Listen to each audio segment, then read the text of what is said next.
Founder and CEO of DoorGrow, the world's leading and most comprehensive coaching and consulting firm for long-term residential property management entrepreneurs. For over a decade and a half, we have brought innovative strategies and optimization to the property management industry. At DoorGrow, we have spoken to thousands of property management business owners, coached, consulted, and cleaned up hundreds of businesses, helping them add doors, improve pricing, increase profits, simplify operations, and build and replace teams. We are like bar rescue for property managers. In fact, we have cleaned up and rebranded over 300 businesses, done websites for hundreds more than that, and we run the leading property management mastermind with more video testimonials and reviews than any other coach or consultant in the industry. At DoorGrow, we believe that good property managers can change the world and that property management is the ultimate high trust gateway to real estate deals, relationships, and residual income. At DoorGrow, we are on a mission to transform property management business owners and their businesses. We want to expand the market, change perception, build awareness, eliminate the BS, and help the best property management entrepreneurs win. Now, let's get into the show. All right, so today my guest is Peter Roisman of Rev Leasing. Welcome, Peter. Thanks, Jason. Glad to be here. Great to have you. So before we get into Rev Leasing and talking about the topic at hand, which is, related to, leasing teams and getting all that going, give us a little bit of background of how did you get into entrepreneurism and give us the backstory of leading to Rev Leasing. Yeah, so I guess I was born to be an entrepreneur because I started my first business at 23 and stayed in that business for 15 or so years. I was a sports agent, sports lawyer, and ran around the country representing athletes and coaches and other types of sporting celebrities. And then I had a younger family and wanted to be home a little more than being on the road 26 weeks a year. So I got into other kinds of businesses, including real estate, and started developing surgery centers. Probably another 5 years after that, and did that for 10 years. Developed 21 surgery centers around 6 states, and from there, I got into the multifamily leasing business because my business partners, longtime friends, and I saw a void in that particular position within the multifamily property management world. As you know, it's a high turnover position, and it's the tip of the spear, as you say, and probably deserves a lot of respect because it's responsible for 97% plus all revenues, and it's the first person anyone meets on a property, so it sets the tone and is really important, and having instability in that position is kind of dangerous from a property owner standpoint and from a management standpoint as well. Very cool. So what kind of inspired the you went from sports to surgery centers to multifamily, then to property management. How did this path work out in your mind? Well, when I was in law school, my wife will remember this. I was debating very hard between being a developer and being a sports lawyer, sports agent. And the sports agent won because I had my first client when I was already in law school. And so, I was started and I got going and didn't have a lot of time for real estate development at the time as I was doing this. And I was always, my father was a real estate developer as well as a lawyer, and it ran in the family. But, a lot of my friends are, many decade developers and owners and property managers. And so it was a natural evolution. The development of surgery centers kind of led to the next, phase of my real estate journey. Got it. Okay. Interesting path.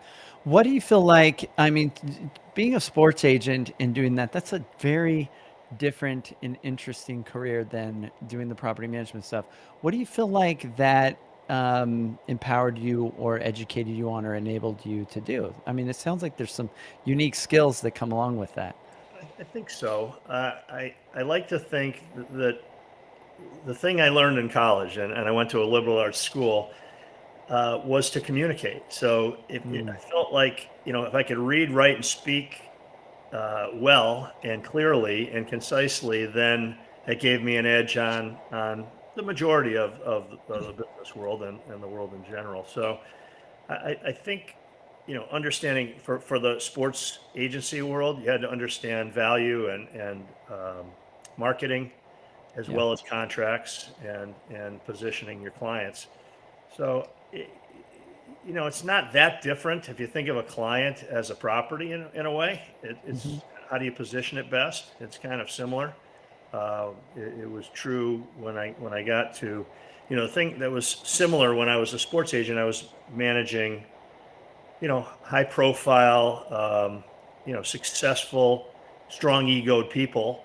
Yeah. And when I was in the development of surgery center business, the only reason I was able to get in it was because I had done that. Doctors very much parallel athletes in that way. They're Yeah. successful, they're strong-willed, and they have huge, egos that go along with it. And I mean, in a positive way. If Yeah. you think you can or you think you can't, you're right. So these people think they can. Yes. Yeah. There's a lot of ego there. So, how is that? I'm also curious. Part of your job, I guess, being a sports agent was spotting talent and picking potential. How is that translated into business? Well, I think that's absolutely true. And there's a saying that, what determines whether you're a sports agent or not? Whether you have a client. Yeah. That's your qualifications. If you have a client, you're now a sports agent. So I Yeah. happen to have a legal background, but many of the people I was competing against in the world of sports agency did not have legal background. They would just hire legal, and they were more marketing and recruiting based. And so I had to take on marketing and recruiting skills and develop them, and they had to hire legal so that we were in the same place. Mm. So you had a little advantage because of the legal aspect. I would say a slight advantage on, and certainly in contracts and negotiating, sure. Got it. Okay. So cool. Well, that leads us, towards getting close to Rev Leasing. So how did Rev Leasing come about? What is it? Like, give us, Sure. connect us to that. Yeah, so it's different today than when we started 6 years ago. We started in 2019. We realized that as we talked a little bit about in the intro here, the leasing position is very important, but really, I would say not. It's the focus on it isn't quite where it should be in order to maximize performance on the property. So, the turnover is a scary thing. When you have 2 or 3 times turnover of the same position in a year, and I think NAA statistics it was more than 2 times a leasing position turns over in a year, so it's highly Yeah. unstable as a position. That destabilizes properties, and so we realized that what people were doing to fill those voids, the job openings, a lot of times was hiring temp agencies, BG and Liberty being the two largest, Hmm. and oftentimes these were either recycled people from who put in a resume that said, "Hey, I did leasing somewhere else," or they were people really lacking qualifications, and each of those presents a problem. And so what we realized was we could go outside the industry, find talented people who could communicate, and train them to be successful leasing agents. And so we did this about 500 times, and we only took under 1% of the candidates. We looked at resumes and took a half of 1% and hired those people and trained them and put them out there in the field. I think at any given time, the most people we had working on our team was about between 80 and 90. And so we had a pretty sizable kind of leasing replacement business, if you will. And so then from there, we realized, our first person we hired and trained was a manager of a restaurant. And so she went out on property. We only had trained her for maybe 2 weeks, which was not a full training, program. It was a Yeah. partial training program, but the client needed it. And so we put her out there, and within a couple of days, they wanted to hire her from us as a property manager.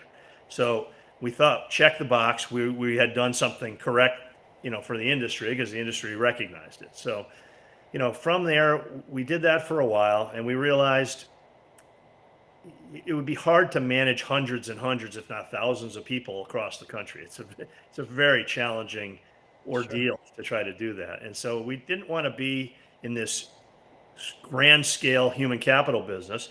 So we realized that we wanted to be great leasing teams. And so we built these teams. We took the best people from our 500 and we put them on these teams that, if you've heard of the company Class, it's sort of like what we became. They're these expert leasing teams that do lease ups and distressed properties and come in and fix a problem and then depart.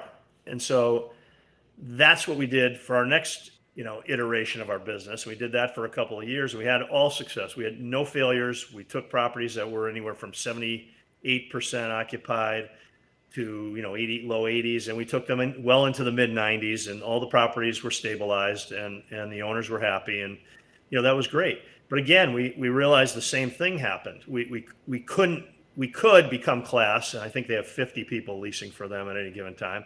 But we didn't want to be that human capital business. So we again reinvented ourselves, and now this is where we are today. We invented ourselves to be a product company, and so we've got two products essentially.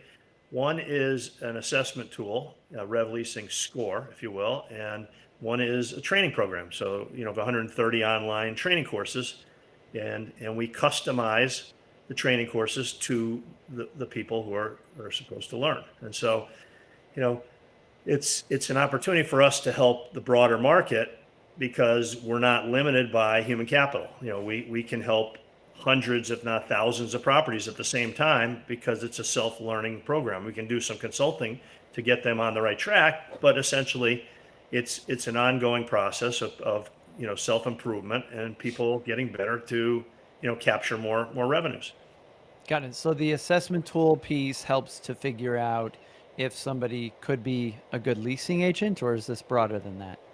Well, that's one way to look at it. I think we're taking people as we find them. So let's say we find a client, they have 10 properties and they might have anywhere between 10 and 20 leasing people. Okay. And so we'll train them all, and each one of them doesn't need the same thing. So we will customize the programs. And so as we assess them, we come up with scores, and we know where some of their gaps are, if you will. Okay. And the three major areas, if you had to pick three areas that are common for focus in our business today, it's discovery, it's benefit selling, and it's closing. And so if we find that if agents can do those three things exceptionally well, that covers most of the ground. Now there are there's 7 or 8 other major topics, but those are the big three I like to call them. Okay. For leasing agents to get properties leased, Correct. those are the major things. Yeah, I can explain why real quickly if you want. It's discovery is where they get to know the person that walks through the door, right? And so once they know the person, then they can benefit sell to fit the person's needs and desires. And so if they haven't done a good job in discovery, they're certainly not going to do a good job of benefit selling. And so, but while this is all going on, they're moving towards closure, asking for the lease, right? And so those are the three areas. There's, as I said, 7 other areas. We have about 10 major topics. And so, that's kind of where we are with our course training. So it really sounds a lot like sales training. A lot of it, yeah. It's absolutely, leasing is sales in a way. I mean, it's connecting with the person, understanding their needs and desires, upselling if you can a little bit. I mean, there's just you want to create a home for someone, right? And sometimes that home has to double as an office, right? We've seen that a lot lately in the world. And so, if that's an opportunity, that might be a great benefit sell, right? That's something, if you have to work from home, listen, we have the highest speed internet available. We have this area of your home where you could use it as an office. Those are the kinds of thoughts that we put into our training. Yeah. Now you guys were in the placement sort of space, and now you're more in the education sort of space. Do you guys still get involved in placement, or do you partner with companies that do placement and to provide training material to them? It's a great question. We are not really in the placement business, but we're actually in discussions right now with a placement company to up train their leasing placements. so that Yeah. they go in with higher levels of skill and perform better when they land. So yes, that's something we're actually. It's funny you mentioned it because I have a meeting on Wednesday, a second meeting to discuss that exact topic. Okay. Because I was thinking, man, maybe I should connect this guy to my contacts at Sunroom and some others. So, Hmm. okay. Yeah. All right. Very cool. So, you mentioned earlier when you were kind of entering sort of that this space that you noticed some people had bad habits, they lacked skill. I think one of the big mistakes that I've seen in the industry, and maybe you could touch on this, is that a lot of people, like property managers, when they're trying to hire somebody for their team, they get caught up in this really limited thinking that I have to find somebody with property management experience, and it really seriously limits the candidate pool to the So point where they almost really can't get good candidates. that's And so they're getting people with bad habits, like old dogs you can't teach new tricks to, maybe people that are like, or they have to go and find people with no skill or that are the wrong personality fit for the role instead of just going find somebody that, for example, is just good at sales in general and maybe has some natural personality towards sales that can be trained in property management. What are your thoughts on that? What have you that's seen? that's exactly the premise that we started our business on 6 years ago. We realized that it would be harder to untrain someone and then teach them from if you could get them near scratch, to teach them from the ground up, than it would be to find people with those personality traits and skills, communication skills, and just start them at zero.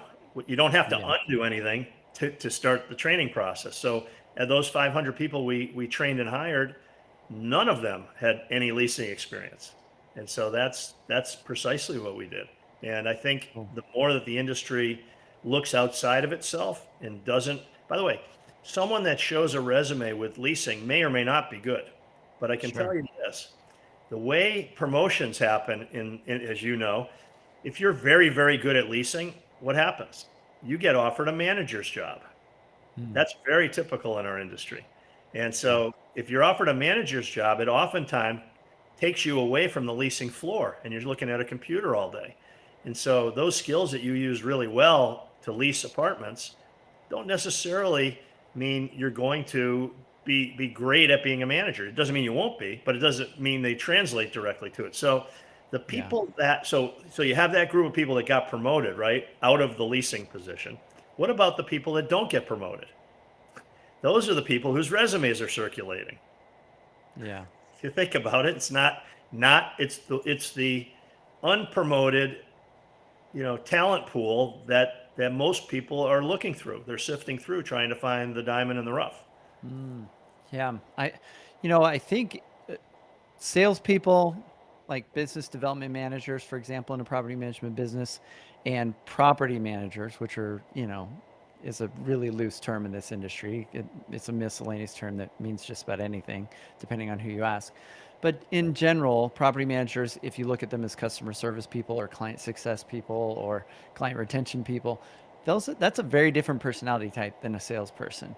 And so I would imagine that some of your training and some of these people that are coming up as great leasing agents would probably like if they were going to take a step up, it would be towards being a business development manager because those are important people. They bring in money into the business. They bring in all the money into the business, other than pet Yes. fees and parking fees, and who knows what Yeah. these minor fees. So, I think one way to look at it is because of the promotion up and out, right, up and over to manager from leasing, from sales. We like to recommend for our clients that they create a sales silo, if you will. So when they get promoted, they get promoted to a manager of instead of the person on the floor. Maybe they're a manager of a couple of properties and they oversee that. There's no reason that there can't be a sales career step ladder, if you will, and Yeah. it actually would really stabilize a portfolio in a company that owns multiple properties. Yeah. I agree. I agree. Well, cool. What do people typically ask about Rev Leasing, and let's convince some people that maybe it's a good idea for them to get some support from you guys. Yeah, so we typically tell people go get a demo from us, see what our courses look like, Try to understand, if you're a mid cap company, you might be, 20 properties to 100 properties, right? You're not Graystar, you're not LiveCore, you're not these massive companies that have 1,000 properties or whatever they have. I think LiveCore has 2,800 properties or something like that. Yeah, a You few. know, but these large companies, they're very large. If you have 50 properties, you're running a large portfolio. This is a way to have, I don't know, what do you call it, a level scorecard? You can actually measure all of your leasing people against the same standard. And that's great. You can train them all the same way. And so it's a way of portfolio managing, and that's a really good thing. It's a way of stabilizing a property. Now, when a property's stabilized, I like to think of it from the financial marketplace as well. A stable property gets better treatment from the financial markets. There's no question about it. A stable property will get better interest rates, um, a lower cap rate when it sells. Um, it will, essentially, it's one of those things where it increases the value of your property to be stable. And a great way to stabilize is to have the same leasing person there for a couple of years instead of turning over in 6 months or 4 months or whatever it is. Because when you're going to retain your residents, they always like to know who they leased from initially. They'll go back in the office and they'll talk to them. And so you'll have a much better resident retention rate if you've got stability in your leasing office than if you have huge turnover. And so, we like to recommend, and by the way, if let's say you're looking for investment capital in the marketplace, you're going to attract more investment capital if your properties are stabilized than if they're destabilized. So, I mean, there's no reason to not add value to what you're doing if it's as simple as just training up your team and keeping them and having them feel important and be important to your organization. It's just empowering. This is interesting because I think there's a lot of property managers I've spoken to that feel like the leasing side of the business is not that important. They really just focus on business development and they focus on operations. And they're like, "Oh, and seasonally I need some leasing agents." So they go and kind of tap some real estate agents on the shoulder and say, "Hey, could you kind of open some properties and do some leasing for us and help us get these things turned over?"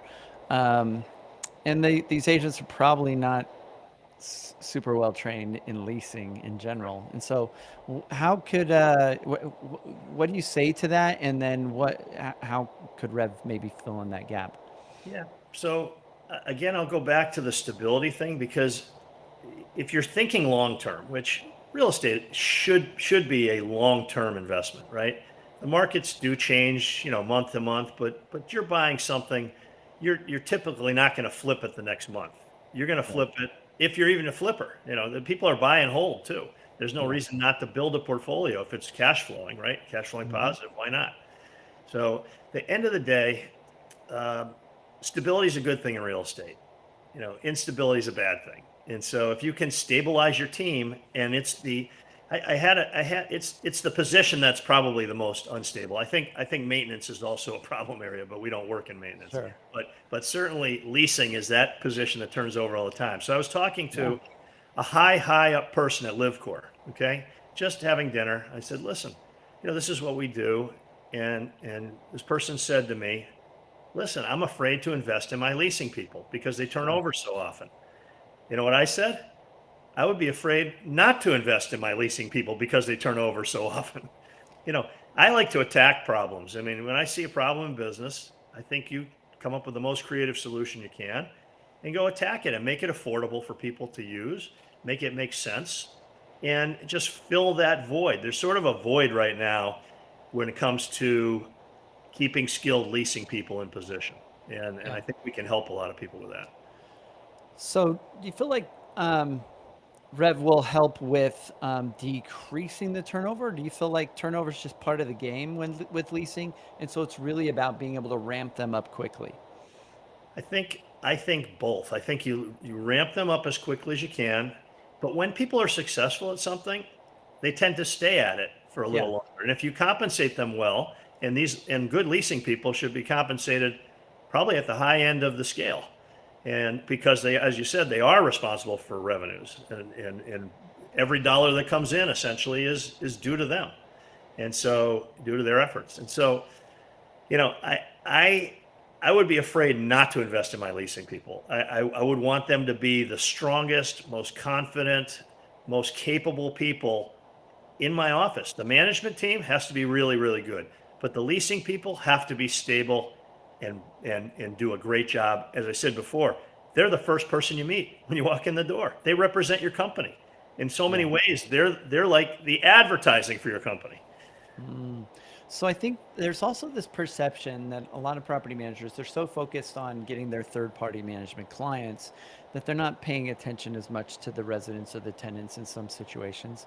But and then when it gets into when the market kind of shifts and it's a little bit more difficult to rent the properties out, because there's certain times, where it's very easy, right? There's maybe low inventory, it's really easy to get the properties rented out, but as soon as it gets a little bit tough, nobody thinks, well, maybe I need better leasing agents. I never hear that. They're usually like, oh, it's the market, and they're just blaming the market. And you know, you're one of the first I've heard to kind of bring up maybe this counterpoint. So could you touch on that a little bit? Yes, absolutely. So I'll step out on a limb a little bit too to do it, because at this point in the late 80s, the Resolution Trust Corporation, when there was a huge number of foreclosures, right? So the government had to step in, and this quasi-government agency, Resolution Trust Corporation, stepped in and created third-party management. Up to that point, it was all owner managed. And so that was the beginning of the shift to 40 years later, nearly 40, 35 years later. Today, did you know 51% of all properties, multifamily, are managed by third-party management companies, Interesting. more than owner managed at this point, Now, which, that sounds like that would be even higher, much higher than long-term residential, like single family, stuff like that. yes, Yeah. absolutely right. So think about the third-party management companies. They're highly competitive with each other. Um, I don't think they compete very well with owner managed companies, because the bottom line is it's so important to owner managed companies. Yeah. Every dollar saved, multiply by 20, and that's what it means to them in value. Pick a number, pick by 16 if you want to use a, you know, six cap, you want to use a five cap, whatever you want to use. At the end of the day, a dollar means $20 is the way I think about it. And Yeah. so that's not true for third party management companies. They're there to perform a job. They do by and large a pretty fair job, but they're not thinking leasing. It's not primary in their minds. Right. We're finding the owners are really paying attention to this. I would love for a day, maybe someone listening to your show who's a third party manager, to get the edge on all the other third party management companies and provide leasing as one of the primary things that they do for a property. When a class goes in today, or when we used to go in as this, I don't know, fire department, SWAT team, whatever you want to call it, to fix a property that's in distress or is a lease up situation. When we left, we found that we would get a call 6 months later and they'd be in the same situation. So isn't it just better to fix the problem on an ongoing basis than have to keep fixing the problem and bringing in a SWAT team? I think so. It seems to make sense. Yeah. So it sounds like I think, when times are good for property managers when it comes to leasing, they probably get comfortable and think, well, this is just normal, even though it might be exceptional. And then when the market shifts and it's a little tougher to get tenants placed and to get properties rented out, you need to create a competitive advantage. And it sounds like making leasing a primary focus instead of an afterthought could be that competitive advantage, that because you're getting properties rented out much faster than your competition when the Yes. market's tough, instead of Yeah, just saying, well, the market's tough and losing business. I think that's true. I think in all moments, it makes sense to perform better than your competition if you can get more dollars per square foot. If you give fewer concessions, if you don't have to use locators, if you can cut your ad budget. I mean, all that stuff is cost savings. There's no reason to not save costs at any moment in this world. Okay, so we're really talking about revenues 95% of the time, but at the same time, if you use us, you do save costs, because People will concess less often. They will not use locators as often, and their ad costs will be cut. So there's money to be found on both ends of this. We think the revenue side's a lot greater, but the impact immediately of saving bottom line dollars is real. So some people, some property managers maybe listening to this might think, well, maybe this solution of Peters is something that makes sense if I have a decent, like a pretty large portfolio, or maybe I've got a bunch of multifamily properties that I'm struggling to, with vacancies on. Um, what about the mom and pop shops that maybe have 100 units or less that are managing maybe 300 units or less? That would it make sense for them to be reaching out to boost up their leasing chops, so to speak? Yeah, the beauty of, because we're a product at this point, it would be a lot harder for us to help those smaller companies if we were providing, human capital to fix it. Right. So every one of those situations still has somebody doing the leasing. So there's Yeah. really no reason to have that person perform at the highest possible level and take the courses, get a training program that's customized to them and do the best they absolutely can and capture the dollars that they can capture. So I think it's really, it's from small to large. I think, could Live Course or someone at the top end of the market use us? Probably. Um, that would be challenging, but it would certainly give portfolio comparability, right? If you've got properties all over the place, how do you compare your leasing team? It's just, you're looking at bottom line numbers. You don't know. I always think about it this way. Let's say you're buying a property and you're looking at financial statements, and you see how many leases they're getting a month, and you see what they're getting for rental rates. You don't know. We do, because we discover it. But you, from reading those financial statements, you don't know whether the leasing team closed 8 leases out of 30 opportunities that month, or they closed 8 out of 9, right? You just don't know their performance. And, Okay. and if you're buying a property, I know if I'm buying a property, I want to know if the leasing team is maximizing or not maximizing the opportunity that's there. And so if they're not maximizing, it leaves a lot of money on the table where you could actually go in and buy a property and fix that and then increase value to the property. So, I look at this. This is new data. This is data that can help investors. It can help managers. It can help asset managers. It helps owners. It's just, there's no reason not to be the best you can be. That's kind of the way we're looking at this. So I think there's probably many property managers that will listen to the show and think, well, I don't think I have a problem with leasing. What blind spots can we expose for them right now? Like what leaks or problems are they most business owners kind of blind to when it comes to leasing? Because I think some are probably thinking, leasing's simple. Like I just, if the property's vacant, I might just go have somebody open it up and show it. And I'll use my showing tool like Tenant Turner or Show Mojo or Rently and get them in. And like, it just sort of happens. Yeah. And maybe they're not tracking, maybe they're not maximizing, as you say. So like, I think sometimes if they're not already reaching out for help like this, it's maybe because they have a blind spot or two.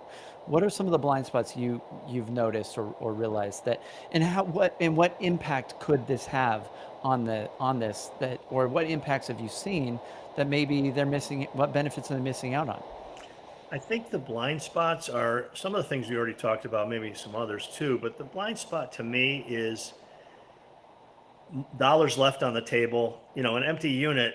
If it's empty for a couple of months, that's revenue lost forever. It's like an airplane took off without a seat filled. And so, you know, and the other way to look at this is, let's say a property is 95% leased.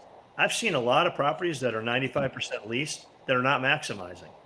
They may be, they may have missed an opportunity because the market around them is leasing at, 30 cents more a foot, and they're missing it. Maybe they needed to do some value add, some small improvements, but they didn't capture everything that was there and available to them. And so from an owner's perspective, owners tend to be focused on the bottom line, on the value they're creating, because it's usually long term, and Mm. it affects them directly. Third party managers are trying to get a job done and to try to do it as efficiently as possible. And so just one, I mean, when I talk to third-party management companies, they won't call us typically, at least in other iterations of our business, until they got a real problem. And we were the fire Right. at that point because they thought they could fix it. And you know what? Most of the times they probably could. But it did take focus. And I know people that are property managers watching this know when they're in a fire drill because it'll be all hands on deck when they've got 20 units vacant, everyone gets involved. But you don't want to get to that point. You might as well have a stabilized leasing team that doesn't ever get there, and it stabilizes your resident renewals. It stabilizes, your lack of using, advertising sources, your lack of using, locators, all of the things. It's. I guess if I had to tell someone listening to this program, I'd say, listen, just focus on leasing for a change in multifamily because it's important, and you will save costs doing it, but you're going to gain on the revenue side significantly if you train your people up. Got it. Yeah, I think you mentioned dollars left on the table. Obviously, you're going to lose clients if you're not getting stuff rented out, and if you're doing third party.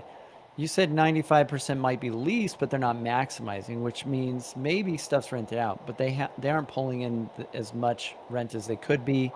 They're maybe not getting some of the other fees. So your system trains the leasing agents on maximization. Is this part of the process? I think the system at this point, yes, we train our people to upsell. That's part of our program. We train the managers of the program, managers of the leasing team, to watch for things like that, to be aware of the market, to know who your submarket is, know people down the street that are charging, $50 more, $100 more, and why they're getting it. So it's literally just more information and more opportunity to compete well. I mean, it's no guarantee you're going to win, but you know what? If you compete well, you could very well win your submarket. And so it sounds like one of the glaring blind spots that's created is just a lack of data, a lack of tracking, a lack of metrics. They're not paying attention to how many showings have we done versus how many have gotten leased out. Is this sounds like your training also isn't just for the leasing agents, but it helps maybe the business owner or the head of the property management arm of the business to kind of figure and learn how to do this piece as well. Absolutely. So they get regular reports from us. They'll see how the team's doing. They'll figure out a way to incentivize the team to do better because incentives do factor in here. We have a certification program. We're certified by the state of Texas, for certified leasing agents, and so they can put, certified leasing professional, letters after their name if they complete our full course program. So that's kind of cool. And there's only two states in the country that offer that, Virginia and Texas. And so we've got a Texas certification because Nice. we're based in Texas. But yeah, this is, we're serious about helping the marketplace, and we think we can help virtually anybody that wants to help themselves. Now, you've mentioned multifamily. What about property managers that are more in the single family residential, maybe individual condo units, small multi kind of space? Would this be beneficial to them as well? I think learning leasing is beneficial to anybody. And so, the answer is yes. I think, the opportunity is probably greater in the mid cap portfolio play because if you're improving 50 properties, you're getting 50 times the return on it, right? If you're improving one property, you know how it goes. Hmm. Okay, got it. Well, this has been super informative, really interesting to take a fresh look at the leasing side and making that a priority. I can see how that would be a benefit, especially right now while some markets are really struggling to get things rented out and the vacancies are a little bit higher in some markets right now. I think this could be a big advantage for those that are wanting to up their game there instead of just be a victim of the market. It is. It's take the bull by the horns time, and it is a little difficult out there right now. Interest rates are not low. They're in the middle. They're not as bad as they could be, but they certainly could go lower. And so the cost of operating a business, a multifamily business, you know, is high. And so you have to find revenues where you can. And if you can save costs at the same time, why not do it? All right. Well, we know there's some big changes coming down the pike with the big, beautiful bill. And I think real estate investors in general are optimistic and excited about this. So it should be interesting to see what happens and how that affects leasing. But, eventually. Well, Peter, I appreciate you coming on the Door Grow Show. This has been very insightful. Any parting words for some of the property managers out there that are listening, and how can they get in touch with you and your company? Sure, sure. You can get in touch with us at rev-leasing.com, and you can request a demo. That's a good way to find out about what we do. And I guess if you had to take one golden nugget from this, I'd say don't ignore leasing. It's something that's not, that's really hasn't gotten the focus, the attention of the marketplace. I go to conferences and I hear talking about cost savings all the time, and I'm not diminishing the value of saving costs. It's always very good to consolidate when you can, but nobody, and I mean almost nobody, is talking about how to grow revenues in a realistic way. And so, why not have your people be trained as well as they can and capture all the revenues you can? There you have it. Peter Roisman. Awesome. So don't sleep on leasing, and go check out rev, right, leasing.com. And you might be able to grow your revenue. I think they can. All right, Peter. Appreciate you coming on the show. Thank you. So, all right, for everybody else that's watching this and listening, if you felt stuck or stagnant in your property management business, you want to take it to the next level, reach out to us at doorgrow.com. Also, join our free Facebook community just for property management business owners at doorgrowclub.com. And if you found this even a little bit helpful, don't forget to subscribe and leave us a review. We'd really appreciate it. And until next time, remember the slowest path to growth is to do it alone. So let's grow together. Bye, everyone.